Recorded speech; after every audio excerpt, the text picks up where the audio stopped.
ये भास्कर से जरा सा आगे महागठबंधन और ID Indian democratic alliance.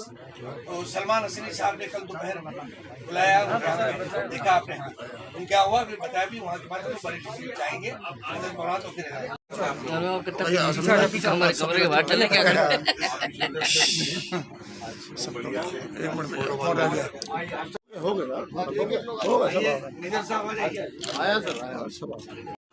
Video mobile की फोटो कहाँ से आई? ये कुछ लोग और रह गए, ये है बॉल पीछे अभी और लोग आ रहे हैं भैया, तो एक साथ कर लो ना। हाँ सर, एक मिनट हजरत थोड़ा हाथ मिलाते हुए थोड़ा सा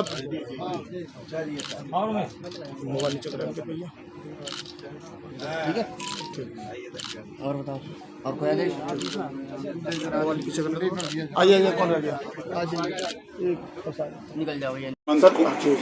मैं हेमंत कुमार कुशवाहा, राष्ट्रीय अध्यक्ष जय भारत समानता पार्टी बेस्ड ऑन पूर्वांचल और व्यवस्था परिवर्तन मोर्चा का मैं राष्ट्रीय संयोजक हूं, जिसमें 11 पार्टियां, जिसमें 8 राजनीतिक पार्टियां और 3 सामाजिक पार्टियां पिछले 4 सालों से व्यवस्था परिवर्तन मोर्चा चल रही है।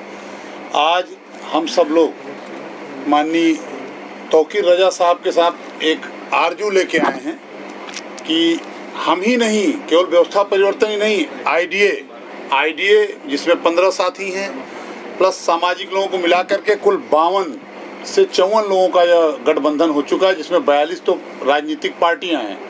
और ये ठीक वही हाल है जैसे सन 75 में इंदिरा गांधी की इमरजेंसी के बाद हुआ था कि सारे लोग एक होकर के इस देश को एक नई दिशा और दशा दिया था।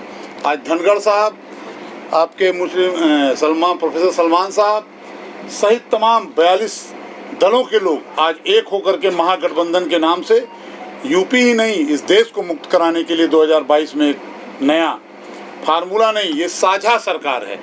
ये साझा सरकार होगी जिसमें 5 साल में 5 मुख्यमंत्री होगा, 5 डिप्टी सीएम होंगे और 5 डिप्टी सीएम के साथ साथ हम हर वर्ग को भागीदारी देंगे।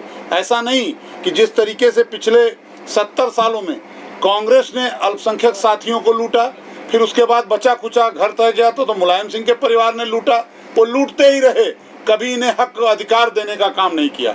हम हक और अधिकार का मतलब ये नहीं है कि केवल मुलायम सिंह का लड़का होगा, हक अधिकार का मतलब केवल ये नहीं है कि केवल मायावती होंगी, हक अधिकार का मतलब ये नहीं केवल गांधी परिवार होगा, हक अधिकार का मतलब है सबका शासन होगा, सबका शासन, सबकी भागीदारी। आप देख ही रहे हैं किस तरीके से पूरे उत्तर प्रदेश में और देश में 27% आरक्षण बैकवर्डों का पूरी तरह से एकदम मसल के खत्म किया जा रहा है।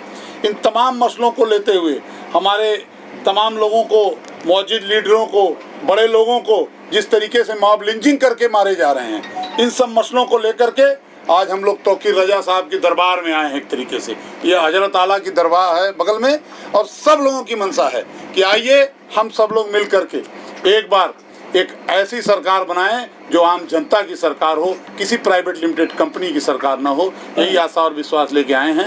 हम लोग यही चाहते हैं कि आप सब लोगों की आपके गठबंधन में आईएमसी भी शामिल हो रही है। आईएमसी मतलब ऑल इंडिया अभी तक अभी सर हैं, सर खुद घोषणा करेंगे, अब उसकी कहें अपने। हम लोग तो सबके लिए जगह, ऐसा नहीं है हमने कहा 42 नहीं, अगर कल ये 80 लोग भी हो जाएं तो हमें इत्तेफाक नहीं, हमें तो हर हाल में अपने दुश्मन को हराना है, क्योंकि 85% मूल निवासी तभी बचेगा जब 15% लोग इस देश के हर चीज, नौकरी में, चाकरी में, बीसी में, हर जगह पे उनका कब्जा है। अरे यहाँ तक से कि अभी जो मंदिर का ट्रस्ट बना, उस ट्रस्ट में भी 12-13 जो ट्रस्टी बनाए गए, उसमें एक भी ट्रस्टी पिछड़े वर्ग का नहीं है जिसे वो हिंदू बोलते हैं। मैं साफ लफ्जों में कहना चाहता हूँ कि ये एकदम से पूरी तरह से गुंडा परस्त सरकार है, और वो गुंडा बनाने का एक तरीका, मैं तो सीधा कहता हूँ, इनकी पुलिस अब लोगों को गुंडा बना रही है, बदमाश बना रही है, और गुंडा बदमाश बनाने का नया कारखाना खोल रखा है।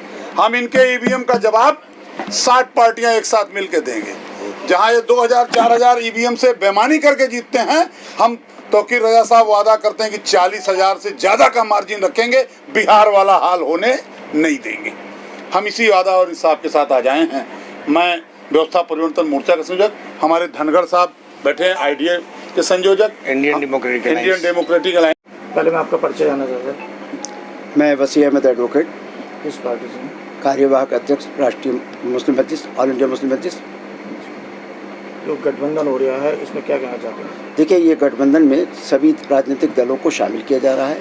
एक कॉमन मिनिमम प्रोग्राम बनाया जा रहा है। उस प्रोग्राम के तहत सबको लाया जा रहा है, क्योंकि जिस तरीके से बीजेपी ने धर्म की बुनियाद पर जो भेदभाव पैदा करके जो दीवारें खड़ी की हैं, उन दीवारों को गिराने के लिए रणनीति बनाई जा रही है, ताकि वो दीवारें गिरे और विकास की बात हो, आर्थिक मुद्दों पर बात हो, और जो व्यवस्था है उसको परिवर्तन की बात हो। बीजेपी नहीं चाहती उस दायरे से बाहर ले जाना। सर, लगातार बीजेपी की सत्ता काफ़ी लंबे समय चली आ रही है, क्या लगता है आपका जो गठबंधन है ये बीजेपी को बचा पाएगा? बेशक, हमें पूरा यकीन है, क्योंकि इसमें समाज का हर वर्ग शामिल है, सिवाय वो षड्यंत्रकारी जो बीजेपी को जिस तरीके से उन्होंने बांटा है समाज को, और मुसलमानों को एक टारगेट बनाकर वोट का जो पोलराइजेशन किया है, और देश के आर्थिक मुद्दों से हटाकर देश की आर्थिक संस्थाओं पे कब्जा कर लिया है। इलेक्शन कमीशन हो चाहे जुडिशरी हो, ये तमाम चीज़ों पे जो प्रभाव डाला है, जिससे लोकतंत्र खतरे में, उसको बचाने के लिए हमें ये सबको एकजुट होना पड़ेगा।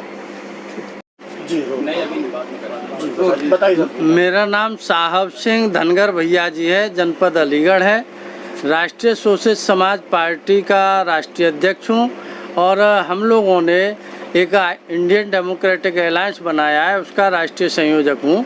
और हमने 3-4 गठबंधनों को मिलाकर के एक महागठबंधन बनाया है, उसमें हमारा गठबंधन शामिल है।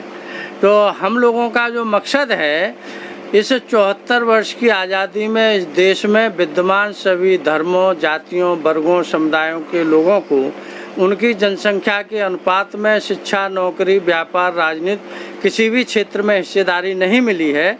तो हम लोग उनको उनकी जनसंख्या के अनुपात में हिस्सेदारी दिलाना चाहते हैं। देश में एक शिक्षा नीति लागू कराना चाहते हैं। देश को भयमुक्त और नशा मुक्त भारत बनाना चाहते हैं।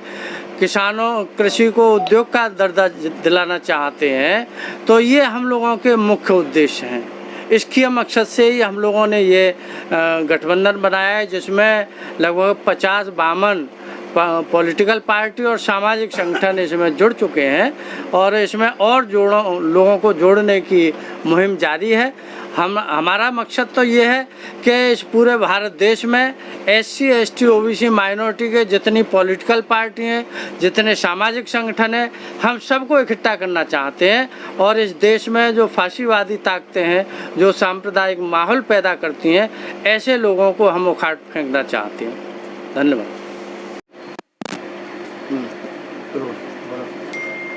आज इंडियन डेमोक्रेटिक अलायंस आइडिया का जो आइडिया लेकर आप लोग उठे हैं, मैं समझता हूं कि इस वक्त मुल्क को ऐसे ही एक अलायंस की ज़रूरत है। आप लोगों की हिम्मत, हौसले, मैं दुआ करता हूं आप लोगों के लिए कि अल्लाह आप लोग कामयाब करे, क्योंकि जो लोग अपने देश और अपने प्रदेश से मोहब्बत और उसकी बेहतरी के लिए काम करना चाहते हैं, हमें खुले दिल से उन लोगों का इस्तेमाल करना चाहिए। आइडिया मुझे बहुत पसंद आया है। अगर ये कामयाब होता है तो एक पार्टी आती है वो यादववाद करती है, एक आती है वो जाटववाद करती है, एक आती है वो धार्मिक उन्माद फैलाने का काम करती है। ऐसी तमाम पार्टियां हमारे देश और हमारे प्रदेश के लिए बेहद हानिकारक हैं, सख्त नुकसानदेह हैं। आप लोगों ने जो ये अलायंस बनाने की कोशिश आपकी जारी है, मैं इसका इस्तेमाल करता हूं, और मुझे थोड़ा सा सोचने का वक्त दें, और इंशाल्लाह मैं गौर करने के बाद आपको जवाब दूंगा। और इसमें मेरी ये ख्वाहिश है कि इसमें शरीक हों, और आने वाले 22 के चुनाव में ऐसी सरकार बने जिसमें सबकी भागीदारी हो, किसी के साथ ज़्यादती ना हो, किसी के साथ तासुब ना हो।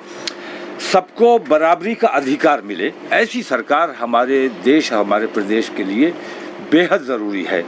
तो आप लोगों का बहुत इस्तकबाल है, सोचने के लिए मुझे थोड़ा वक्त चाहिए और मैं उम्मीद करता हूँ कि हमारी पार्टी भी इस आपकी इस कोशिश में कंधे से कंधा मिलाकर आपके साथ चलेगी।